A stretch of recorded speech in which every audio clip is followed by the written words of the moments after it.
चलिए आगे बढ़ते हैं और नेक्स्ट कॉन्सेप्ट समझते हैं, एंगल ऑफ कांटेक्ट।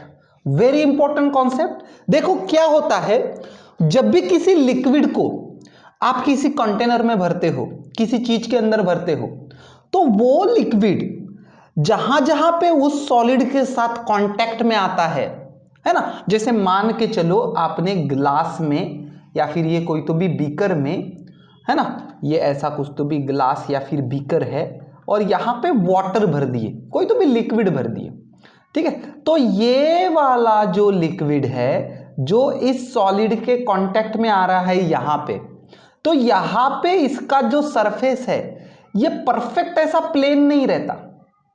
कुछ कुछ लिक्विड्स के लिए ये सरफेस कुछ ऐसा कर्व हो जाता है लाइक दिस, है ना, और कुछ कुछ लिक्विड्स के लिए ये सरफेस कुछ ऐसा हो जाता है लाइक दिस, ठीक है ना।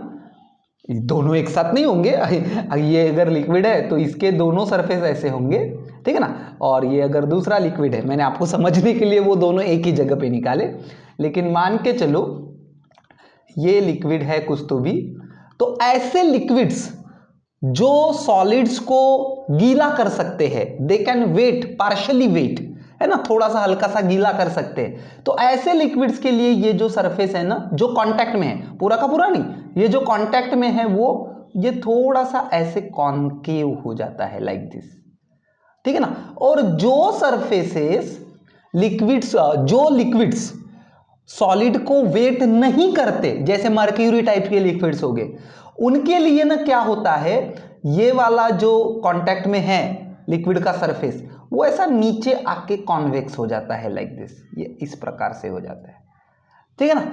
तो ये जो प्रॉपर्टी है, ऑफ कोर्स मॉलिक्यूलर फोर्सेस की वजह से हम लोग एक्सप्लेन कर सकते हैं ऐसा क्यों होता है करके, लेकिन ये बात याद रखो कि जब भी लिक्विड सॉलिड के कांटेक्ट में आता है, जब भी आप लिक्विड कोई कंटेनर में भरते हो, तो जहां जहां पे वो लिक्विड सॉलिड के कांटेक्ट में है तो वहां पे उसका सरफेस, है ना, the liquid surface at the contact of solid, it is not plane, वो नॉर्मल प्लेन नहीं है, इट इज कर्व्ड।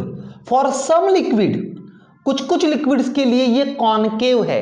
ऐसे लिक्विड्स जो सॉलिड्स को पार्शियली वेट कर सकते हैं, थोड़ा सा गीला कर सकते हैं, उनके लिए कॉनकेव है, और कुछ ऐसे लिक्विड्स जो सॉलिड को गीला नहीं करते, not they can not wet the solid, तो उनके लिए वो कर्व सरफेस ऐसे अंदर की तरफ है, कॉन्वेक्स है ना। तो इसी वजह से हम लोग एंगल ऑफ कांटेक्ट डिफाइन करते हैं, बराबर है कि नहीं। एंगल ऑफ कांटेक्ट ये इसी वजह से डिफाइन करते हैं, ठीक है ना। तो कैसे कैसे डिफाइन किया जाता है, द एंगल, इतना तो आपको भी समझ गया कि जब लिक्विड सॉलिड के कांटेक्ट में आता है तो वो वाला लिक्विड का सरफेस जो सॉलिड के कांटेक्ट में है वो एकदम स्ट्रेट नहीं रहता, प्लेन नहीं रहता, है ना। कुछ कुछ लिक्विड्स के लिए ये ऐसा हो जाएगा और कुछ कुछ लिक्विड्स के लिए ये ऐसा हो जाएगा, है ना, कुछ के लिए कॉनकेव, कुछ के लिए convex.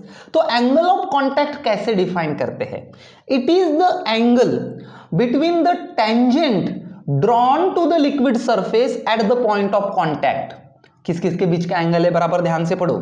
It is the angle between the tangent drawn to the liquid surface at the point of contact and the solid surface, है ना। किस किस के बीच का एंगल है ये, वो जो लिक्विड सरफेस सॉलिड के कांटेक्ट में है, कर्व जो हुआ, उस कर्व सरफेस को जब हम लोग टेंजेंट निकालते हैं तो वो वाली टेंजेंट और सॉलिड का सरफेस दोनों के बीच का एंगल मतलब एंगल ऑफ कांटेक्ट, है ना। जैसे फॉर एग्जांपल ये जैसे कर्व हुआ ऐसे, है ना, जो लिक्विड सॉलिड को थोड़ा पार्शियली वेट कर सकते हैं उनके लिए ऐसा कॉनकेव हो जाता है ये, है ना, और ये मर्क्यूरी वगैरह के लिए ये ऐसा कॉन्वेक्स हो जाता है लाइक दिस। तो देखो ये है सॉलिड जिसके अंदर लिक्विड भरा है, ग्लास वगैरह हो गया, और ये है इसके कांटेक्ट में ये लिक्विड का सरफेस। तो यहां से हम लोग ऐसी टेंजेंट डाल सकते हैं, ये टेंजेंट ये बोलो या फिर ये बोलो, ठीक है। तो ये वाली tangent, the tangent drawn to the liquid surface at the point of contact, कहां पे डालनी है टेंजेंट, लिक्विड सरफेस को डालनी है eight the point of contact. तो यहां पे ऐसी अगर टेंजेंट डाले तो angle between this tangent and the solid surface, ये वाला सॉलिड सरफेस है ना, इस एंगल को बोलेंगे एंगल ऑफ कांटेक्ट, ठीक है ना। और ये देखो अभी ये वाली टेंजेंट और ये वाला सॉलिड, उनके बीच में ये भी एंगल हो सकता है, लेकिन ये नहीं लेना है। कौन सा लेना है? Angle measured on the side of liquid, जिस तरफ लिक्विड भरा हुआ है उस तरफ से मेजर करना है ना। तो ये अगर आप टेंजेंट निकालते हो तो angle between the tangent drawn to the surface at the point of contact and the solid surface, sorry, and the solid surface measured on the side of liquid, मतलब सॉलिड सरफेस ये भी है, ये भी है, ठीक है ना। तो कौन सा लेंगे? सॉलिड सरफेस जो लिक्विड के साइड में है। तो ये हो गई टेंजेंट और ये हो गया सॉलिड का सरफेस, तो ये दोनों के बीच का एंगल मतलब एंगल ऑफ कांटेक्ट। जैसे यहां पे देखो, इसको टेंजेंट डाले हम लोगों ने, ये ऐसा कॉन्वेक्स हुआ है, कुछ लिक्विड जैसे मर्क्यूरी, उनके लिए ये ऐसा हुआ है, तो यहां पे टेंजेंट इसकी ऐसे आएगी, ठीक है। तो angle between this tangent and the solid surface which is on the liquid side, है ना। सॉलिड सरफेस तो ये भी है, लेकिन ये एंगल नहीं लेना है आपको। कौन सा सॉलिड सरफेस लेना है? ये वाला, ठीक है ना, और ये एंगल लेना है, ठीक है। So the angle between the tangent drawn to the liquid surface at the point of contact and the solid surface on the side of liquid is known as angle of contact, ठीक है। तो अभी जैसे मैंने बताया कि ये जो एंगल ऑफ कांटेक्ट है ये 0 से लेके 90 तक हो सकता है ना, 0 और 90 के बीच में, मतलब एक्यूट एंगल होता है। किनके लिए? ऐसे लिक्विड्स के लिए जो सॉलिड्स को थोड़ा सा गीला कर सकते हैं, दे कैन पार्शियली वेट, जैसे वाटर ग्लास को हो गया, थोड़ा सा गीला कर सकता है ना वाटर ग्लास को, ठीक है ना। तो वहां पे क्या मिलेगा आपको? Acute angle. एक्यूट एंगल मतलब 0 और 90 के बीच में। तो ऐसे लिक्विड्स जिनके जो सॉलिड को पार्शियली वेट कर सकते हैं उनके लिए मिलेगा एक्यूट एंगल, है ना। इस प्रकार से ये जो इस प्रकार से कर्व हो जाएगा, है ना, जो सॉलिड का सरफेस, लिक्विड का सरफेस जो सॉलिड के कांटेक्ट में है वो इस प्रकार से कर्व हो जाएगा, कॉनकेव हो जाएगा, ठीक है ना। तो इसीलिए एंगल ऑफ कांटेक्ट एक्यूट मिलेगा। तो एग्जांपल कौन सा हो गया? जैसे water taken in the glass vessel, ठीक है। कुछ कुछ जैसे लिक्विड है, मर्क्यूरी टाइप का लिक्विड है, वो सॉलिड को गीला नहीं करता, तो उनके लिए ना ये ऐसा कॉन्वेक्स सरफेस मिल जाता है, मतलब वहां पे जो लिक्विड सॉलिड के कांटेक्ट में है ये इस प्रकार से शेप ले लेता है। तो यहां पे आपको एंगल ऑफ कांटेक्ट ना ऑब्ट्यूस मिलेगा, है ना। देखो 90 से ज्यादा मिलेगा, मतलब थीटा कहां से कहां मिलेगा? 90 से ज्यादा मिलेगा, ठीक है ना। तो कौन से इसके लिए? लिक्विड्स के लिए जो लिक्विड्स वेट नहीं करते सॉलिड को, जैसे मर्क्यूरी, ठीक है। और कुछ कुछ लिक्विड्स ऐसे रहेंगे, कुछ कुछ केसेस ऐसे रहेंगी कि वो लिक्विड कंप्लीटली वेट कर रहे हैं सॉलिड को, कंप्लीटली वेट, है ना। जैसे वाटर लिया आपने प्योर सिल्वर में, ठीक है ना, तो प्योर सिल्वर को वाटर कंप्लीटली गीला कर सकता है जैसे, तो कंप्लीटली वेट कर अगर ये लिक्विड करता है सॉलिड को तो उसके लिए एंगल ऑफ कांटेक्ट होता है 0, ठीक है। तो तीन टाइप के एंगल ऑफ कांटेक्ट मिल सकते हैं। जो पार्शियली वेट करते हैं उनके लिए एक्यूट एंगल मतलब 90 के नीचे, जो वेट नहीं करते उनको 90 के ऊपर ऑब्ट्यूस, और जो पूरी तरह से वेट करते हैं, पूरी तरह से गीला कर सकते हैं सॉलिड को, उनके लिए एंगल ऑफ कांटेक्ट 0 होता है, ठीक है। So this is known as angle of contact. अभी थोड़े आपके मन में सवाल आए ही होंगे कि क्यों ऐसा होता होगा यार, है ना, क्यों ऐसा लिक्विड ऐसा शेप ले लेता है ना, क्यों ऐसा शेप ले लेता है, क्या हो जाता है ऐसा। तो उसका एक्सप्लेनेशन भी हम लोग मॉलिक्यूलर थ्योरी से दे सकते हैं।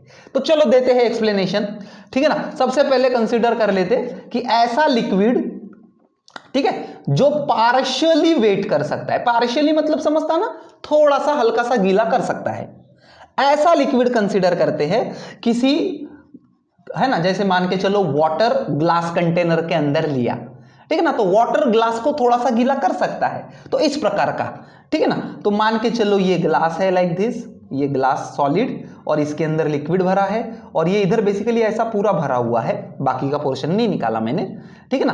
तो ये है मेरा सॉलिड मतलब ग्लास, और ये है भरा मेरा लिक्विड मतलब वाटर, जो ग्लास को थोड़ा सा गीला कर सकता है।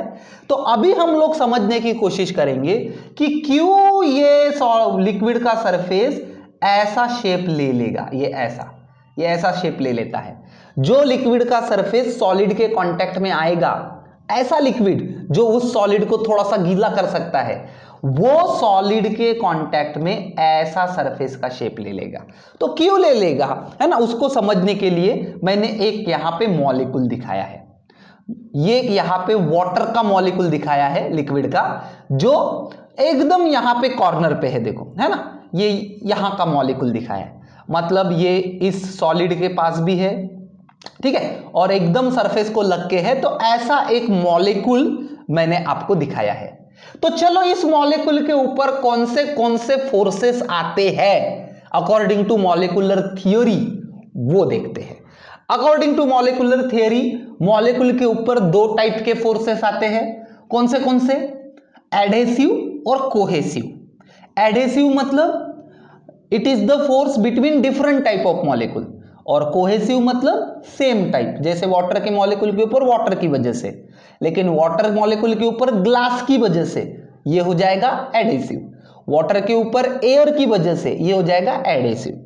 ठीक है, तो कितने प्रकार के फोर्सेस आ सकते हैं? दो प्रकार के आ सकते हैं, और सभी का रिजल्टेंट बन के, है ना, देखो, क्योंकि ये किन किन के कांटेक्ट में है, देखो, इसके ये वाले बाजू में ग्लास है, ये देखो ग्लास सॉलिड है, इसके ये वाले बाजू में वाटर है लिक्विड, और इसके ये वाले बाजू में एयर है। तो तीन वजह से यहां पे फोर्स आ सकते हैं, ठीक है। लेकिन हमने ये भी देखा था मॉलिक्यूलर थियरी में कि ये जो फोर्सेस है, मॉलिक्यूलर फोर्सेस, उनकी रेंज बहुत ही कम रहती, ठीक है ना। तो मॉलिक्यूल को अगर सेंटर लेके उसकी रेंज का ये निकाले तो उसको बोलते हैं स्फीयर ऑफ इन्फ्लुएंस। तो उसके स्फीयर ऑफ इन्फ्लुएंस के अंदर जितने भी मॉलिक्यूल्स आएंगे, बस उनके ही बीच में फोर्सेस रहते हैं, ठीक है। तो चलो इस मॉलिक्यूल का ये ऐसा मैंने स्फीयर ऑफ इन्फ्लुएंस निकाल लिया, ठीक है। ये वाले मॉलिक्यूल का देखो यहां पे, है ना, जूम करके निकाला है, ठीक है। तो ये, और ये मॉलिक्यूल भी ना मैंने आपको समझने के लिए बहुत बड़ा निकाला है, इतना बड़ा मॉलिक्यूल नहीं रहता, ठीक है ना। तो ये यहां पे जूम करके निकाला। तो इसके ये वाले साइड में देखो, ये ग्लास के मॉलिक्यूल से, ये देखो ग्लास के मॉलिक्यूल से, ठीक है, उसके स्फीयर ऑफ, इसका जब हम लोग स्फीयर ऑफ इन्फ्लुएंस निकालेंगे, स्फीयर ऑफ इन्फ्लुएंस मतलब क्या, कि जहां तक मॉलिक्यूलर फोर्सेस एक्ट करते हैं वो वाला रेंज, ठीक है। तो इसके आधे पोर्शन में ये ग्लास होगा, ठीक है। इसके ऊपर के पोर्शन में देखो ये एयर है, ये देखो एयर, और इधर है तुम्हारा वाटर, ठीक है। तो सबसे पहला जो फोर्स आएगा, ठीक है, ये है वाटर का मॉलिक्यूल, ठीक है। तो इसके ऊपर बाकी वाटर के मॉलिक्यूल्स की वजह से, ये देखो यहां से यहां तक पूरे वाटर मॉलिक्यूल्स है, ये देखो, है ना, ये वाले वाटर, ये कलर भी मैंने सेम लिया है, देखो वाटर का, ठीक है। तो ये जो वाटर मॉलिक्यूल्स है, फिर से एक बार बता रहा हूं, ये मॉलिक्यूल मैंने आपको समझने के लिए बहुत ही ज्यादा बड़ा निकाला है, बट इतना बड़ा नहीं रहता, ठीक है। तो ये सभी वाटर मॉलिक्यूल्स जो इसके पास है, जो इसके स्फीयर ऑफ इन्फ्लुएंस के अंदर है, सभी इसके ऊपर फोर्स लगाएंगे। कौन सा फोर्स होगा? ये भी वाटर मॉलिक्यूल है, और ये सभी बाकी अपने भाई बहन के फोर्सेस है ना, वाटर मॉलिक्यूल की वजह से ही फोर्स है। तो कौन से फोर्सेस होंगे? सेम सब्सटेंस के मॉलिक्यूल, मतलब कोहेसिव फोर्स। तो ये सभी वाटर मॉलिक्यूल्स इसके ऊपर कोहेसिव फोर्स लगाएंगे, लाइक दिस लगाएंगे कोहेसिव फोर्स, सभी के बीच में क्या रहेगा? Cohesive force.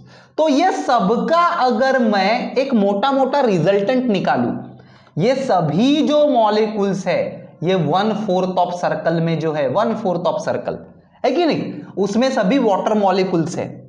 तो ये सभी का मैं अगर मोटा मोटा रिजल्टेंट निकालूं, तो ये इस प्रकार से सेंटर से 45 डिग्री में आएगा, आएगा कि नहीं आएगा? ठीक है ना। ये देखो ना, 1/4 ऑफ सर्कल है लगभग ऐसे यहां पे, तो इसका रिजल्टेंट निकालूंगा मैं, सभी का मिलके, सभी इसके ऊपर फोर्सेस अप्लाई कर रहे हैं, लाइक दिस। कौन से फोर्सेस? Cohesive forces. तो सभी का रिजल्टेंट अगर मैं निकालूंगा तो लगभग 45 डिग्री में मुझको ये कोहेसिव फोर्स का रिजल्टेंट मिलेगा, ठीक है ना। तो इसके ऊपर पहला फोर्स जो है वो लिख लेता हूं मैं FC, कोहेसिव फोर्स आएगा ऐसे लगभग 45 में। बराबर है कि नहीं, क्योंकि 1/4 ऑफ सर्कल में वाटर मॉलिक्यूल्स है, 1/4 उसके 1/4 ऑफ स्फीयर में वाटर मॉलिक्यूल्स है। ठीक है, तो पहला जो रिजल्टेंट फोर्स निकाला मैंने वो निकाला एफसी। क्यों कोहेसिव? क्यों कोहेसिव? क्योंकि सेम टाइप के मॉलिक्यूल्स के बीच का फोर्स है। ठीक है, चलो दूसरा फोर्स लेते हैं। अभी ये जो है ना डार्क नीला, ये सॉलिड है, ये सॉलिड के मॉलिक्यूल्स है। तो ये सभी सॉलिड के मॉलिक्यूल्स इसके ऊपर फोर्स अप्लाई करेंगे, लाइक दिस। करेंगे कि नहीं करेंगे? कौन सा फोर्स होगा वो? एडहेसिव फोर्स, क्योंकि ये तो वाटर का मॉलिक्यूल कंसीडर करे थे आपने, और उसके ऊपर किन का फोर्स ले रहे हैं आप लोग? ग्लास का, मतलब दूसरे सब्सटेंस का। ठीक है ना, ये जो डार्क ब्लू है ये ग्लास के मॉलिक्यूल्स है।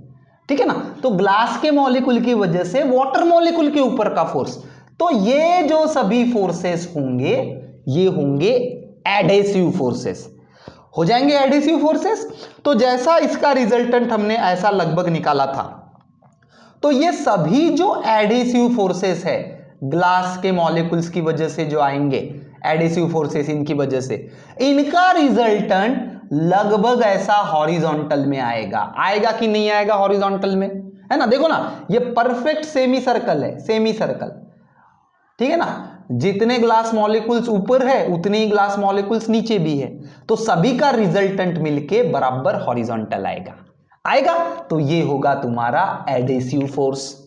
और एक एडहेसिव फोर्स है ना, ये देखो यहां पे एयर के मॉलिक्यूल्स है कि नहीं, तो इसकी वजह से भी लगभग ऐसा एडहेसिव फोर्स आएगा एयर मॉलिक्यूल्स की वजह से। लेकिन ये हम लोग निग्लेक्ट कर देंगे। क्यों निग्लेक्ट करते हैं हम लोग एयर को? बार बार निग्लेक्ट करें बेचारे एयर को, क्यों? क्योंकि एक तो स्फीयर ऑफ इन्फ्लुएंस मतलब बहुत छोटी सी जगह है, और उतने से में एयर मॉलिक्यूल लगभग निग्लिजिबल रहते, बराबर है कि नहीं, क्योंकि एयर मॉलिक्यूल्स काफी दूर दूर रहते, गैसेस है ना, इसलिए हम लोग वो एडहेसिव फोर्सेस निग्लेक्ट कर देते।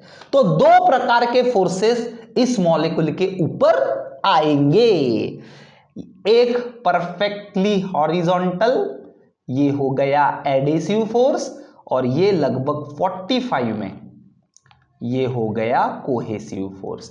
अभी ये जो लिक्विड है, मैंने कहा कि ये लिक्विड सॉलिड को पार्शियली वेट कर सकता है, मतलब सॉलिड को गीला कर सकता है। इसका मतलब ये कि ये वाले केस में एडहेसिव फोर्स की वैल्यू कोहेसिव फोर्स से ज्यादा होगी। क्या बोला मैंने? फिर से बोल रहा हूं, ये जो लिक्विड है ये सॉलिड को गीला कर सकता है, पार्शियली गीला कर सकता है। कब गीला करेगा रे? सॉलिड गीला कब होगा? जब वो मॉलिक्यूल को पकड़ के रखेगा, वाटर के मॉलिक्यूल को, तभी तो वो गीला होगा। और वाटर के मॉलिक्यूल को पकड़ के रखेगा मतलब एडहेसिव फोर्स ज्यादा होना चाहिए, है ना। इसका मतलब ये कि ये अगर लिक्विड ये ग्लास को अगर गीला कर सकता है तो एडहेसिव फोर्स की वैल्यू ज्यादा होगी। तो ये वेक्टर बड़ा निकालना पड़ेगा और ये थोड़ा सा छोटा निकालना पड़ेगा। ठीक है, तो दोनों का मिला के टोटल फोर्स अगर मैं निकालूं, देखो एडहेसिव थोड़ा सा ज्यादा होगा, कोहेसिव कम होगा, है ना, क्योंकि ये गीला कर सकता है सॉलिड को। तो इन दोनों का मिलके अगर मैं इसके ऊपर का रिजल्टेंट फोर्स बनाऊं लाइक दिस, तो इतना आ रहा है इसके ऊपर रिजल्टेंट फोर्स इस डायरेक्शन में।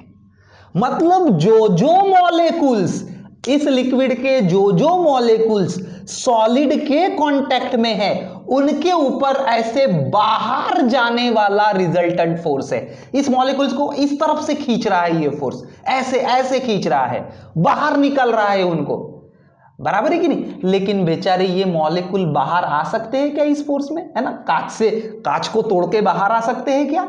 नहीं आ सकते। लेकिन बाहर की तरफ तो फोर्स आ रहा है उनके ऊपर। तो क्या करते हैं, जो जो मॉलिक्यूल्स ये ऐसे कांटेक्ट में है ना, ये वाले फोर्स की वजह से हल्का हल्का ऊपर खिसकने लगते हैं, like this like this like this, है ना। और यहां पे ये ऐसा कर्व बनता है लाइक दिस, ये ऐसा कॉनकेव कर्व बनता है, कॉनकेव, बराबर है। तो क्यों बनेगा ऐसा कॉनकेव कर्व? इसको बोलेंगे मेनिस्कस बेसिकली, ठीक है ना। क्यों बनेगा ऐसा कर्व?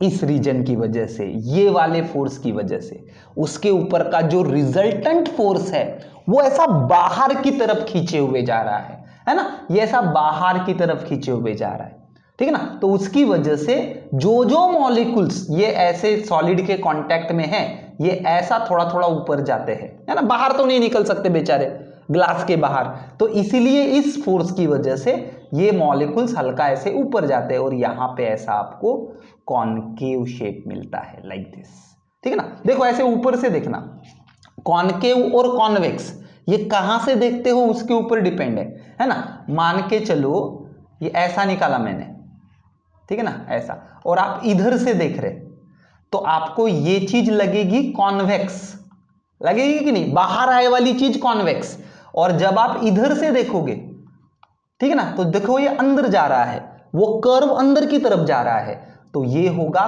कॉनकेव, ठीक है ना। तो कॉनकेव और कॉन्वेक्स ये हम कहां से देखते हैं उसके ऊपर डिपेंड रहता है, ठीक है ना। तो एक ही चीज को अगर आप इधर, है ना, तो याद रखना ऐसा बल्की पोर्शन है, बाहर आए वाला पोर्शन है, तो वो होगा कॉन्वेक्स, और ऐसा अंदर गए वाला पोर्शन दिख रहा है, अंदर गए वाला, तो उसको बोलना कॉनकेव। तो हम लोग यहां से देख रहे हैं, तो देखो ना ये ऐसे अंदर गए वाला पोर्शन दिख रहा है ऐसे, तो कौन सा शेप ले लेगा, ये वाला लिक्विड का सरफेस कॉनकेव सरफेस ले लेगा, है ना। और एक चीज है देखो, ये जो मॉलिक्यूल्स है ना, ये जो सरफेस के मॉलिक्यूल्स है ना, उनके ऊपर जो भी फोर्स आता है, रिजल्टेंट फोर्स, वो ना जनरली सरफेस को परपेंडिकुलर होना चाहिए फॉर द इक्विलिब्रियम पर्पस, वो जो फोर्स है वो परपेंडिकुलर होना चाहिए। तो ये वाले रिजल्टेंट फोर्स को परपेंडिकुलर में आने के लिए ये सरफेस ना ये इस प्रकार से शेप ले लेता है, क्योंकि ये अगर सीधा रहेगा तो परपेंडिकुलर नहीं हो पाएगा, है ना। तो ये भी एक रीजन आप याद रख सकते हैं कि रिजल्टेंट फोर्स सरफेस को परपेंडिकुलर रहना चाहिए मॉलिक्यूल्स के ऊपर, है ना। इधर अंदर तो कोई प्रॉब्लम नहीं है, प्रॉब्लम ये यहां पे है जहां पे कांटेक्ट हुआ लिक्विड का, ठीक है, तो उसकी वजह से ये कॉनकेव ले लेता है, ठीक है। तो जो लिक्विड सॉलिड को पार्शियली वेट कर सकता है वहां पे हमको इस प्रकार से सरफेस मिलता है, इस प्रकार से मतलब कौन सा, इधर से देखेंगे तो कॉनकेव, मतलब एंगल ऑफ कांटेक्ट कितना होगा, एक्यूट, है ना, 90 से कम। चलो अभी ऐसा लिक्विड लेते हैं जो सॉलिड को गीला नहीं करता, फॉर एग्जाम्पल मर्क्यूरी है, मान के चलो अभी ये, है ना, अभी दिखाते समय मैंने नीला दिखा दिया, लेकिन मान के चलो ये मर्क्यूरी है। तो फिर से मर्क्यूरी मतलब ये जो ग्लास की वजह से, सॉलिड की वजह से जो आएंगे फोर्सेस, है ना, वो एकदम हॉरिजॉन्टल रहेंगे लाइक दिस, ठीक है। ये कौन से फोर्सेस रहेंगे, एडेसिव फोर्सेस, और ये जो लिक्विड की वजह से है ये कौन से फोर्सेस रहेंगे, कोहेसिव फोर्सेस, और एयर वाले तो हमने निगलेक्ट कर दी। अभी देखो ये मर्क्यूरी है, ऐसा लिक्विड है जो सॉलिड को गीला नहीं करता, मतलब सॉलिड के तरफ उसका अट्रैक्शन है ही नहीं, इसका मतलब उसका एडेसिव फोर्स जो है वो काफी कम है, कोहेसिव फोर्स ज्यादा है ना। लिक्विड मॉलिक्यूल लिक्विड को बांध के रखता है, सॉलिड की तरफ जाने नहीं देता, तो ऐसे केस में ना कोहेसिव फोर्स की वैल्यू ज्यादा होगी, तो इसलिए देखो मैंने ये लंबा निकाला।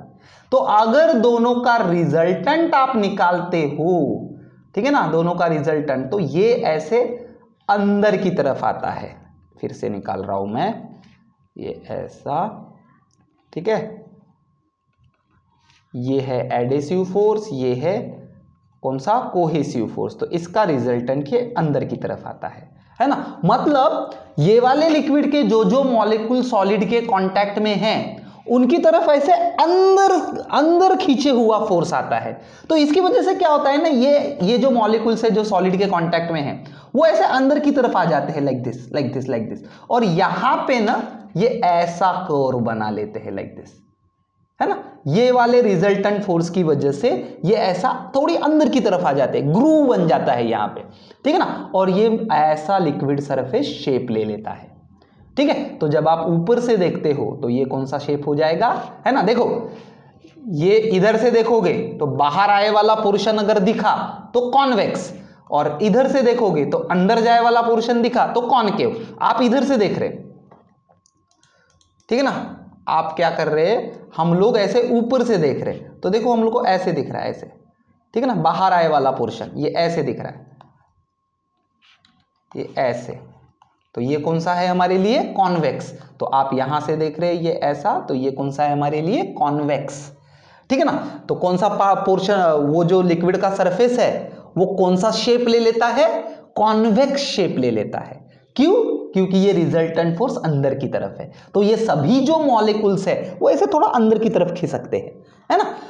तो यहां पे आपको एंगल ऑफ कांटेक्ट जो मिलता है, इसको टेंजेंट डालेंगे तो ये मिलेगा मुझको एंगल ऑफ कांटेक्ट, कौन सा, ऑब्ट्यूस। और अभी ये एक लिक्विड ले लो जो कंप्लीटली वेट करता है ना, कंप्लीटली वेट करता है। तो ऐसे लिक्विड्स के लिए ना इसका रिजल्टेंट फोर्स जो है, ये वाला कंपोनेंट और ये वाला कंपोनेंट कैंसल होके रिजल्टेंट फोर्स ये इस प्रकार से वर्टिकली डाउनवर्ड आता है, ना इधर जाता है ना इधर जाता है। तो एग्जैक्टली वर्टिकली डाउनवर्ड आने के कारण ये वाला मॉलिक्यूल कहीं पे नहीं जाता, ठीक है ना। तो इसलिए ये वाला जो सरफेस है ये रहता है परफेक्ट हॉरिजॉन्टल, मतलब एंगल ऑफ कांटेक्ट इज 0।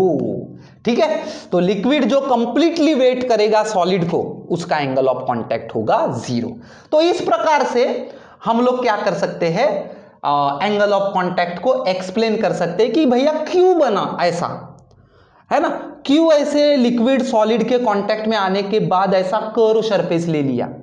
तो उसका रीजन है ये मॉलिक्यूलर थ्योरी का रिजल्टेंट फोर्स।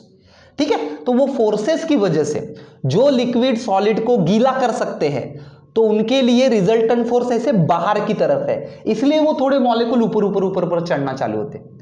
और जो लिक्विड सॉलिड को गीला नहीं करते, उनके ऊपर फोर्स ऐसे अंदर की तरफ है, तो इसलिए वो थोड़ा अंदर अंदर अंदर घुसना चालू करते हैं, तो इसलिए वो कॉन्वेक्स शेप ले लेते हैं और उधर कॉनकेव हो जाता है। ठीक है ना, तो उसकी वजह से वो इस प्रकार से कर्व बनता है। ठीक है, अभी देखो ये वाला लिक्विड जिसके लिए परफेक्ट हॉरिजॉन्टल है, कुछ शेप नहीं बना, मतलब for the liquid which completely wets the solid, उसके लिए हॉरिजॉन्टल सरफेस है। ठीक है ना, तो अभी आपको यह भी पता है कि लिक्विड सरफेस के ऊपर सरफेस टेंशन की वजह से फोर्सेस रहते हैं। ठीक है ना, तो परफेक्ट हॉरिजॉन्टल अगर सरफेस है तो सरफेस टेंशन के फोर्सेस पूरी तरह से बैलेंस हो जाते हैं।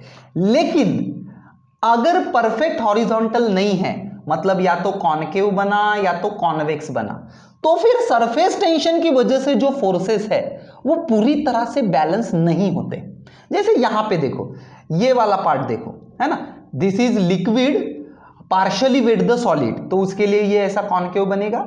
ठीक है ना, तो इसके सरफेस टेंशन के फोर्सेस, है ना, सरफेस टेंशन के फोर्सेस सरफेस को टेंजेंशियल दिखाते हैं, है ना, तो ये ऐसे फोर्सेस अगर दिखाए टेंजेंशियल, ठीक, तो ये ऐसे अगर फोर्सेस हो जाएंगे लाइक दिस, तो इसका ये कंपोनेंट हॉरिजॉन्टल और वर्टिकल। ठीक है, तो दोनों के हॉरिजॉन्टल कंपोनेंट जो है, देखो मैं यहां पे दिखा रहा, ये ऐसा, ये ऐसा, ठीक है, ये वाला टी, ये वाला टी। ठीक है, तो इसके दो कंपोनेंट निकालो, वर्टिकल हॉरिजॉन्टल, इसके भी दो निकालो, वर्टिकल हॉरिजॉन्टल। तो सरफेस टेंशन के फोर्सेस के हॉरिजॉन्टल कंपोनेंट तो कैंसिल हो जाएंगे, लेकिन वर्टिकल कंपोनेंट बचेगा, मतलब नेट रिजल्टेंट फोर्स ये ऐसे ऊपर की तरफ जाएगा।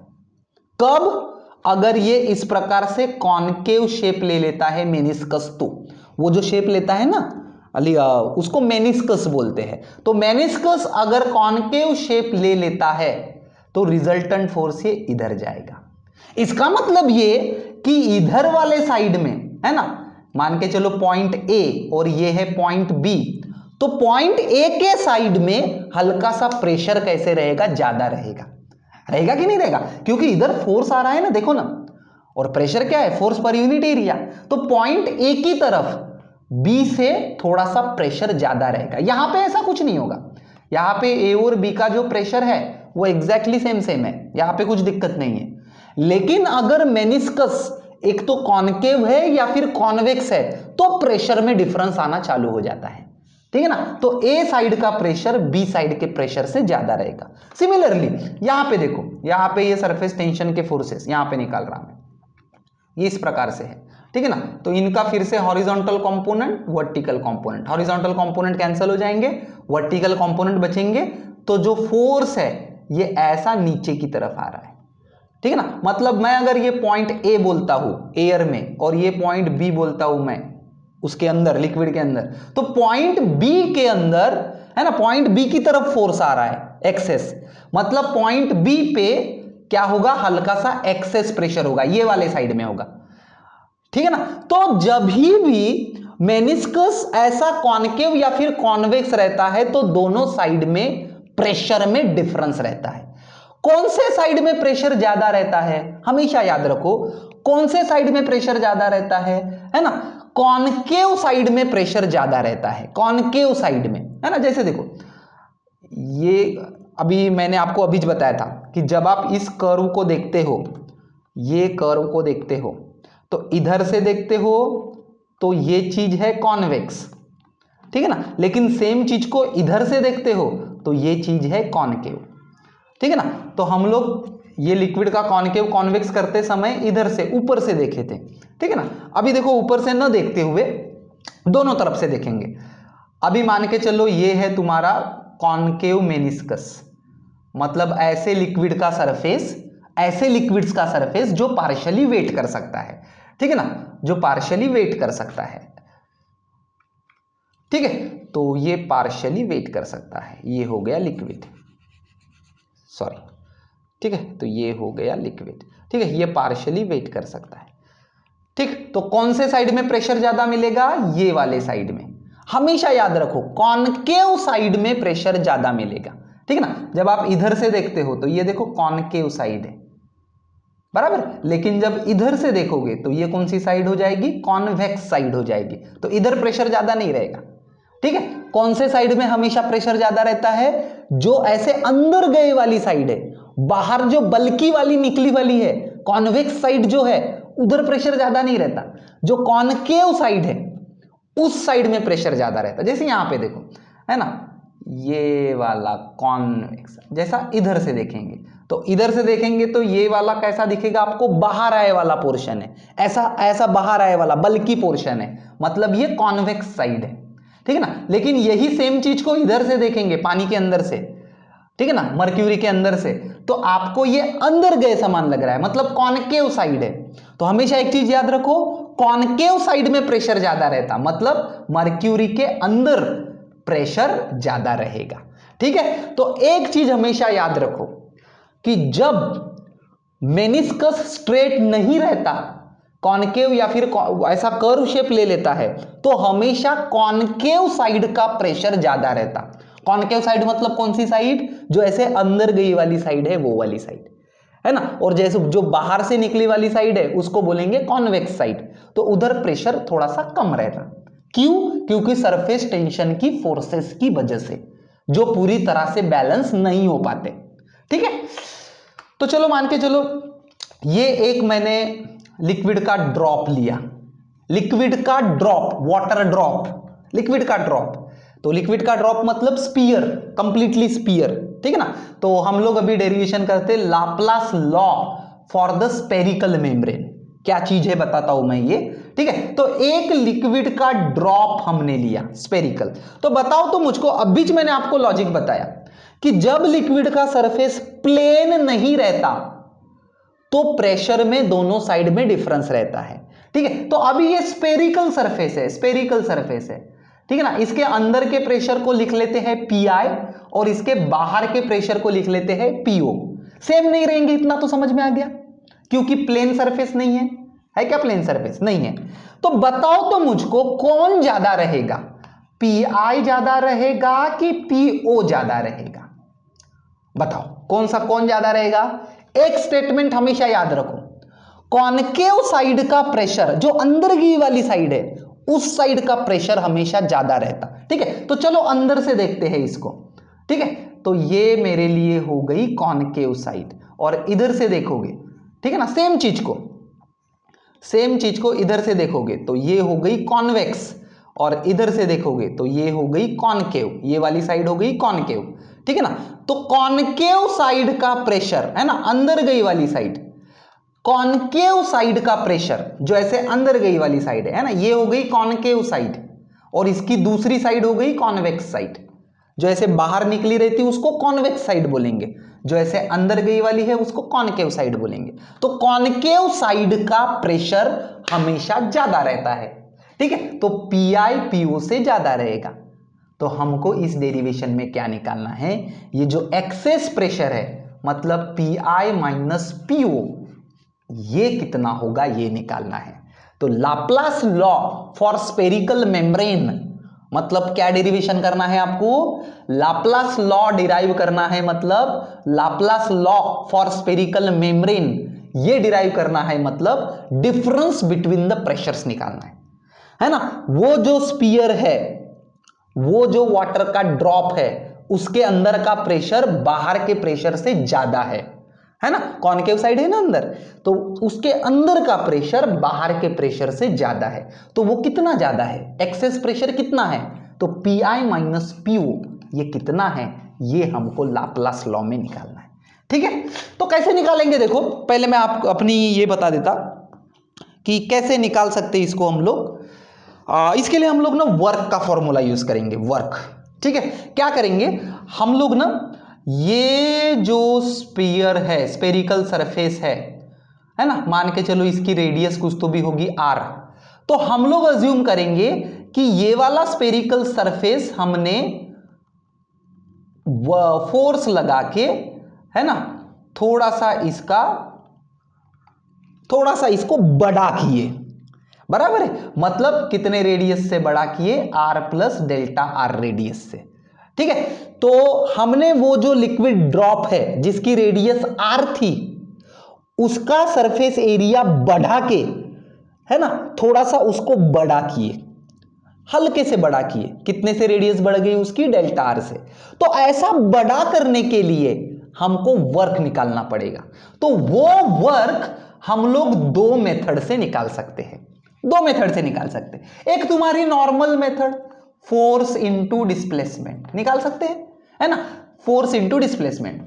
अभी फोर्स देखो, pressure equal to force per unit area, तो force equal to pressure into area, मतलब ये वाला जो नॉर्मल फॉर्मूला है उसमें प्रेशर आ जाएगा, ये जो एक्सेस प्रेशर है वो आ जाएगा, ठीक है ना। लेकिन वर्क, ऐसे केस में वर्क हम लोग दूसरे मेथड से भी निकाल सकते हैं।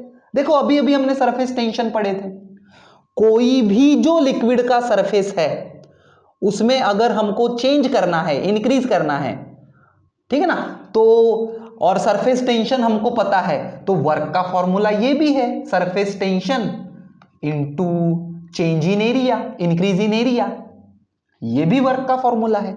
तो हम लोग क्या करेंगे इस डेरिवेशन के लिए, वर्क हम लोग दो मेथड से निकालेंगे।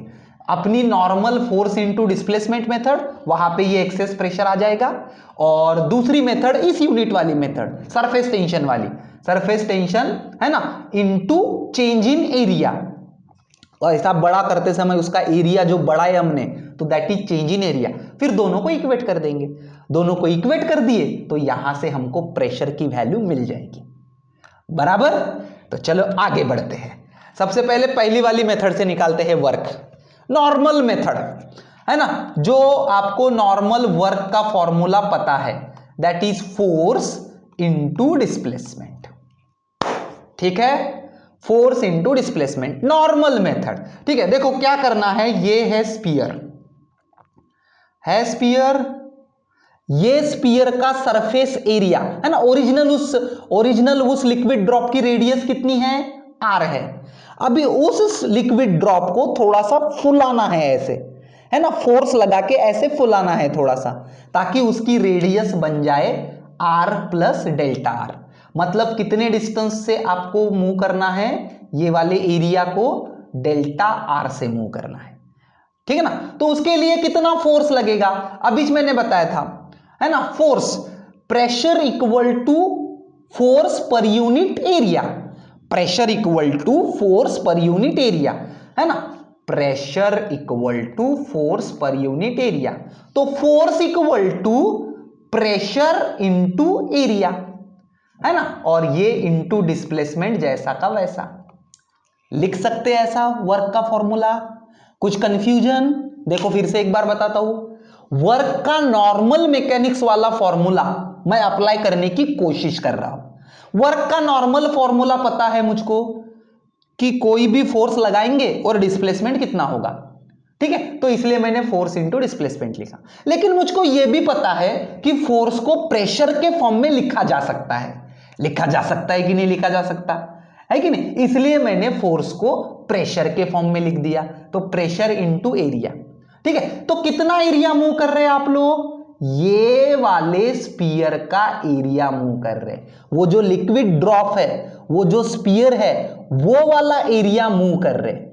कितने डिस्प्लेसमेंट से मूव कर रहे हैं, डेल्टा आर डिस्प्लेसमेंट से मूव कर रहे हैं, है ना। क्या अज्यूम किया हमने कि उस लिक्विड ड्रॉप को थोड़ा सा ऐसा फुलाना है, ठीक है। तो कितना एरिया मूव कर रहे हैं आप लोग, ये वाला जो लिक्विड ड्रॉप है उसका एरिया। तो स्पीयर का सरफेस एरिया कितना रहता, स्पीयर का सरफेस एरिया बताओ, 4 पाई आर स्क्वेयर। तो एरिया हो जाएगा 4 पाई आर स्क्वेयर, ठीक है ना। कितने से मूव कर रहे हैं ये वाले एरिया को, ये इतने डिस्टेंस से। ये देखो ये छोटा सा डिस्टेंस, पहले रेडियस थी आर, बाद में हो गई आर प्लस डेल्टा आर, मतलब कहां से कहां तक गया, डेल्टा आर डिस्प्लेसमेंट गया। तो डिस्प्लेसमेंट है डेल्टा आर, है ना। और प्रेशर, कितना प्रेशर है ये वाले सरफेस के ऊपर, ये जो एरिया आप मूव कर रहे हैं 4 पाई आर स्क्वेयर का एरिया, है ना। ये जो लिक्विड ड्रॉप का एरिया आप लोग मूव कर रहे हैं, तो इसके ऊपर कितना प्रेशर है ना। देखो इसके अंदर प्रेशर है पी आई और इसके बाहर प्रेशर है पीओ, है ना। और ये है सरफेस, ठीक है। तो कितना हो गया नेट प्रेशर, हमको तो नेट प्रेशर चाहिए, ठीक है ना। Force equal to pressure into area, तो वहां पे हमको नेट प्रेशर चाहिए। तो ये वाले साइड में मान के चलो 20 पास्कल है, ये वाले साइड में मान के चलो 18 है। तो नेट प्रेशर कितना हो गया, 20 माइनस 18 मतलब 2। अंदर का प्रेशर ज्यादा है ना, उस लिक्विड ड्रॉप के अंदर का प्रेशर ज्यादा है।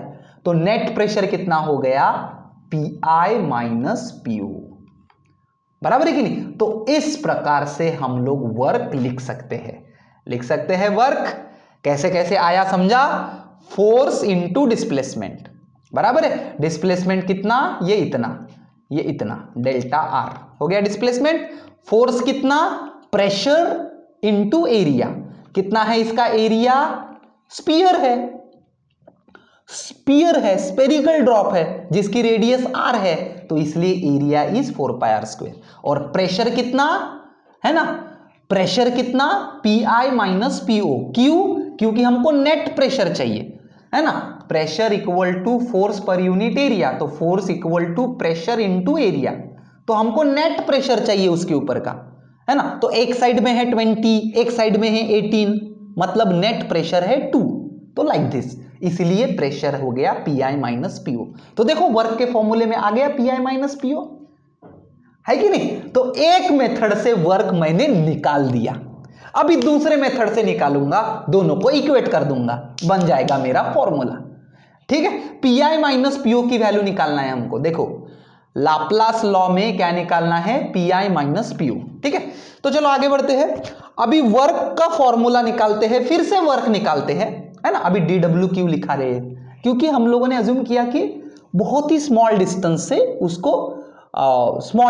से उसको फुलाना है, इसलिए स्मॉल वर्क, ठीक है। तो चलो अभी सरफेस टेंशन की मेथड से निकालते हैं वर्क। क्या है सरफेस टेंशन की मेथड से वर्क, बताओ क्या है work equal to surface tension into change in area, है कि नहीं है, चेंज इन एरिया, ठीक है। तो अज्यूम कर लो सरफेस टेंशन T है, चेंज इन एरिया, पहले इसका सरफेस एरिया मतलब स्पीयर का सरफेस एरिया, ठीक है ना। तो पहले ये इसकी रेडियस आर थी पहले इसकी रेडियस, मतलब इसका पहला एरिया था 4 पाई आर स्क्वेयर, स्पीयर का surface area 4 pi R square. फिर उसको फोर्स लगा के, वर्क लगा के हमने उसको फुलाया, तो उसकी रेडियस बढ़ गई, कहां तक पहुंचा ये वाला स्पीयर, ये यहां तक पहुंचा जिसकी रेडियस है आर प्लस डेल्टा आर, ठीक है ना। तो फाइनल एरिया हो जाएगा 4 pi are plus delta R का स्क्वेयर। समझ में आया क्या, है ना। पहला एरिया कितना था 4 पाई आर स्क्वेयर, फिर इनिशियल, फिर फाइनल एरिया। तो चेंज इन एरिया चाहिए हमको, है ना, हमको चाहिए है चेंज इन एरिया। इस यहां से यहां तक आने के लिए कितना वर्क लगा, तो ये हो गया इनिशियल, फिर फुलाए उसको थोड़ा सा, तो ये हो गया फाइनल। ठीक है, तो यहां से यहां तक, तो ये हो गया फाइनल एरिया, ये हो गया इनिशियल एरिया। ठीक है, तो surface tension into change in area. ठीक है, तो A2 माइनस A1, A2 मतलब ये वाला स्पीयर। ठीक है, तो A2 कैसा लिखेंगे, 4 pi are plus delta R का स्क्वायर, ब्रैकेट थोड़ा सा सिंप्लीफाई कर लो।